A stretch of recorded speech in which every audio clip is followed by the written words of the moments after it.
ಬುಡ ಜ್ಞಾನ ಏನೂ ಇಲ್ಲ, ವಾಸ್ತವಜ್ಞಾನ ಏನೂ ಇಲ್ಲ. ಕೇವಲ ಹೋಗೋದು, ದುಡ್ಡು ಹಾಕೋದು, ಆಯ್ಕೆ ಆಗೋದು, 5,000 ಹಂಚೋದು, ಅಧಿಕಾರಕ್ಕೆ ಬರೋದು, ಮತ್ತು ದುಡ್ಡು ಮಾಡೋದು, ಗುಡ್ಡ ಹಡ್ಡೋದು, ಮತ್ತೇನೋ ಮಾಡೋದು, ಕಾಡು ನಾಶ ಮಾಡೋದು, ಉಸಕ್ಕೆ ಮಾರ್ಕೊಳ್ಳೋದು, ಇವತ್ತು ದರಿದ್ರ ವಿಚಾರಗಳು. ಗಾಂಧೀಜಿಯವರು ಹೇಳಿದಂಥ ಮಾತನ್ನು ನಾವು ಪಾಲಿಸಿದ್ರೆ ಇವತ್ತು ಸಮಾನತೆ ಸಹಜ ಬಂದುಬಿಡ್ತೈತ್ರಿ. ನಾವು ಹೇಳೋ ಅವಶ್ಯಕತೆ ಇಲ್ಲ ಯಾಕಂದ್ರೆ ಜಮ್ಮ ಅದು ಇದು ಅಂತೇಳಿ ಸಮಾನತೆ ತರಬೇಕು. ಯಾವ ಥರ ಅವಶ್ಯಕತೆ ಇಲ್ಲ. ಆರ್ಥಿಕ ಸಮಾನತೆ ಎಲ್ಲದಕ್ಕೂ ಮೂಲ. ಮಾರ್ಕ್ಸಿಸಮದಲ್ಲಿ ಅರ್ಥದ ನಾವು ಇವತ್ತು ಅರ್ಥ ಮಾಡ್ಕೋಬೇಕಾಗಿದೆ. ಎಲ್ಲ ಸಮಸ್ಯೆಗಳ ಮೂಲ ಅರ್ಥ, ದುಡ್ಡು ದುಡ್ಡು ದುಡ್ಡು ದುಡ್ಡು. ಸಮಾನ ಹಂಚ್ಕೊಂಡು ಹೋಗಿದ್ರೆ ಇವತ್ತು ಒಂದು ಬಂಡವಾಳಶಾಹಿ ಬೆಳೀತಿರಲಿಲ್ಲ. ಇವತ್ತು ಅದಾನಿ ಅಂಬಾನಿ ಅಂತ ಇವತ್ತು ದೇಶವನ್ನು ಧರಣಿ ಮಾಡುವಂಥ ಜನ ಇವರು ಬೆಳೀತಾ ಇರಲಿಲ್ಲ.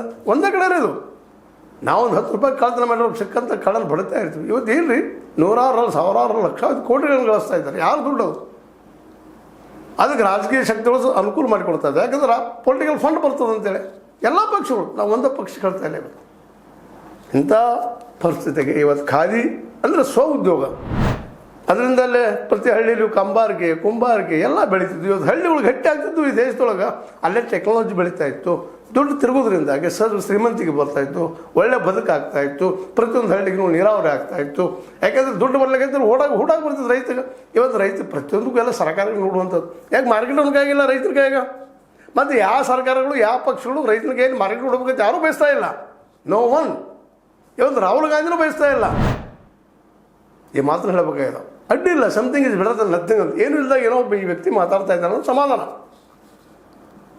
ಆ ಎಲ್ಲ ಹಿನ್ನೆಲೆ ಇವತ್ತು ನಾವು ಈ ಬೆಳಗಾವಿಯ ಹುದುಲಿ ನಿಜವಾಗಿ ನೋವು ಅನ್ನಿಸ್ತದೆ, ಆಘಾತ ಆಗ್ತದೆ.